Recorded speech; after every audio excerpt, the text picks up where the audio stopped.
Formula One podcast. Pep, we find ourselves coming into the 2009 season, and it's been a fairly long off-season so far, I think you'd agree with me. Yes, very long. But the time has come for the cars to be released, and we've had 3 out of the 9 challengers this year so far releasing their cars. Hopefully there'll be, we'll get some news on Honda, and maybe we'll have another release later in the year. But at the moment, the exciting thing is that Ferrari, Toyota and McLaren in that order have released their challenges. Yeah. Mate, I'd like to hear your thoughts on the release of the 3 cars, and let's start with Ferrari. Let's start with Ferrari, mate, and I've got to say that car launches is one of the most exciting times, I've got to say. I find myself sort of sitting in front of the internet and there's a little link there and maybe one picture of the car, and I just think, oh, I love it, it's great. And the Ferrari being first, the F60, we've had lots of comments from you guys about the car. And mate, the first thing was I noticed just how well Ferrari had done, with the shape of the car. Those wings are not negotiable. So, I'm not going to say that front wing is ugly or that rear wing is ugly on any of these cars. Even though they are shit. Even though they're terrible. But what can you do? I mean, it's not negotiable. So they've got to work with what they've got, and that Ferrari looks great, mate. It looks sleek, it looks sexy. It's definitely a move forward from last year in terms of aero, and I love the F60, mate. I think it looks it's a fantastic looking car. Fantastico. I've said to a couple of you guys in our email banter that I was pleasantly surprised with the way that the Ferrari looked. I was quite a big concern when we saw the hybrid cars late last year going around, where they had like the old Challengers with the new wings on them and the slicks, and then we saw that ghastly BMW, and I thought, oh shit, if this is a sign of things to come, count me out. But I was pleasantly surprised with the Ferrari. I guess it was the first real serious look at what an 09 Challenger would look like, or an 09 car would look like. And I was surprised, but I think I can grow to like these cars. I think it's going to take a little bit of time, but it will. And to me, it all centres around the rear wings on these things. The front wing I can live with.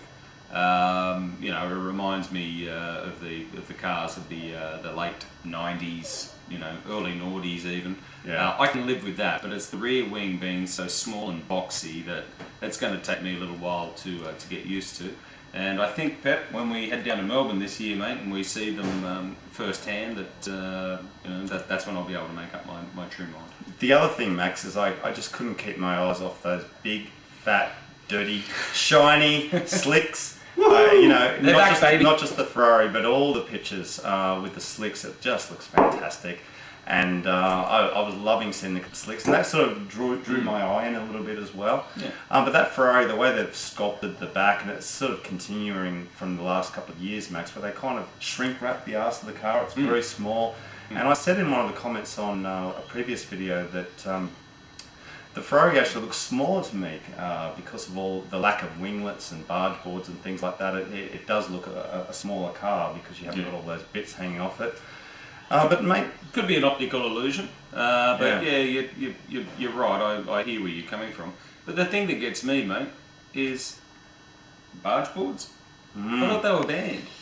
Ferrari's got these little barge boards, and McLaren the same. We'll talk about McLaren in a minute, but they've got these little barge boards, and also if you look at the mirrors on the Ferrari, they seem to be incorporating a little bit of aero into their mirrors as well. No, they are. And we got an email from one of you guys this week talking about, like us, Max, he looked over the car in excruciating detail and was talking about, what Ferrari are doing in terms of trying to get some aero out of the regulations, and of course they're all doing it, and I love that. It's great. It's perfect. One thing I will say about the Ferrari though is that Stefano Domenicali turned around and said that the car that you see today will look nothing like the car that lines up on the grid at Albert Park. So I'll be very interested to see what else Ferrari have to pull out of the hat, mate. Yeah, and we said this in the last video. It's quite obvious when you launch a car. It doesn't matter who you are.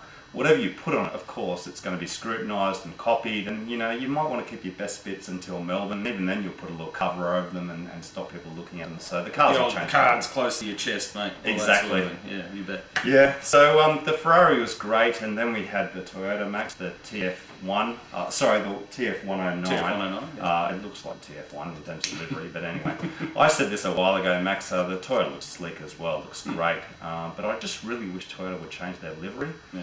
I know livery is not a big thing, but they've had the same livery since day one, and pretty boring. When I clicked on that Toyota and I looked at it, I thought, oh God, here we go again, same livery, but the car looks great.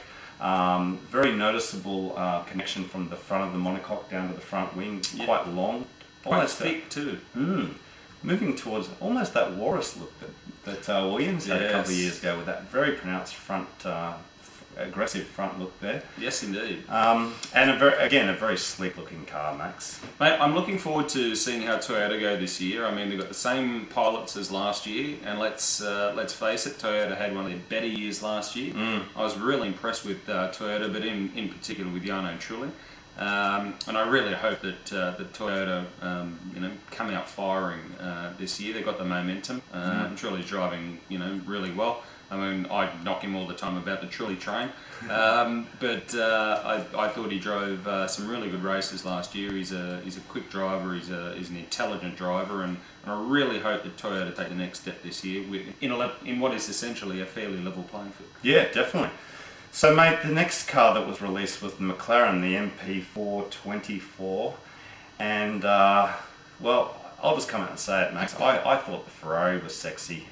Then I saw the McLaren, and oh man, he wants to have its children. I love that McLaren. It is gorgeous, Max. It is fucking gorgeous. Excuse my French. It's a great looking beautiful. car. Yeah, no doubt about it, mate. The boys there at the McLaren Technology Centre have certainly pulled out a showstopper again. Like Ferrari, they rarely put out an ugly car. It just looks quick and it just looks menacing. But I like what they've done with the side pods, in particular on the McLaren. And the exhausts. You've got a little bit different to Ferrari and Toyota in terms of shape. Again, it's got the barge boards on it. Yeah, it's got these little barge boards. Not pronounced, but they're there. They are definitely there. Yeah. But yeah, it looks like a good challenger. But your most favourite thing on the McLaren pit? Oh, mate, the first thing that grabbed me was the rear wing. It's so innovative and different, and I love the grills on the side and the way it scoops off the back. And I just think the McLaren livery, it's a great looking livery anyway. And maybe we were talking about the wings and stuff a minute ago. Maybe the livery hides it. It looks, I don't know, it just seems to look better. Yeah, it could be. The wings don't look so pronounced on McLaren for some reason, Max. Yeah, I think you're right. I was pretty much drawn to its rear wing first off because it's the first thing I look at the moment with these cars being launched, and it is noticeably different to the Ferrari and the Toyota. But all in all, I thought a good-looking car based on the regulations. Yeah. I'd still rather our cars look like last year's cars, to be brutally honest with you. But they've done a fair interpretation of the regulation changes, and I think it looks like a pretty serious challenge. Yeah, and in their release, they were talking a lot about KERS as well, about their KERS system. So, they're definitely going to be running KERS as far as I can see. Yeah, it was interesting just to go back to Ferrari with Domenicali again, saying, here we are all told to tighten our budgets, and yet they basically turn around and say, well, come 2010, you've got no choice really but to run KERS. And the sheer cost in R&D and development and all that sort of thing to get this thing up and running, it sort of makes a bit of a mockery about tightening one's belt, I guess. But either way, it's not compulsory to use it this year. I dare say some teams will be using it, but for other teams it might just be better off if they didn't use it this year. So I guess we're going to find out fairly shortly. Alright guys, well that's it for this episode. We still haven't got a buyer for Honda. And if you know anyone who's interested, let us know. We'll pass the word on. And there's no testing at the moment, and Bernie's being a bit of a prick. But besides that, there's not much happening, mate. Situation normal. Probably our next video will be the next car launches, mate. Where we'll do another few car launches. Can't wait. Sure will. Yeah, me too. All right, we'll see you soon for the next one. See you guys. See ya. Bye.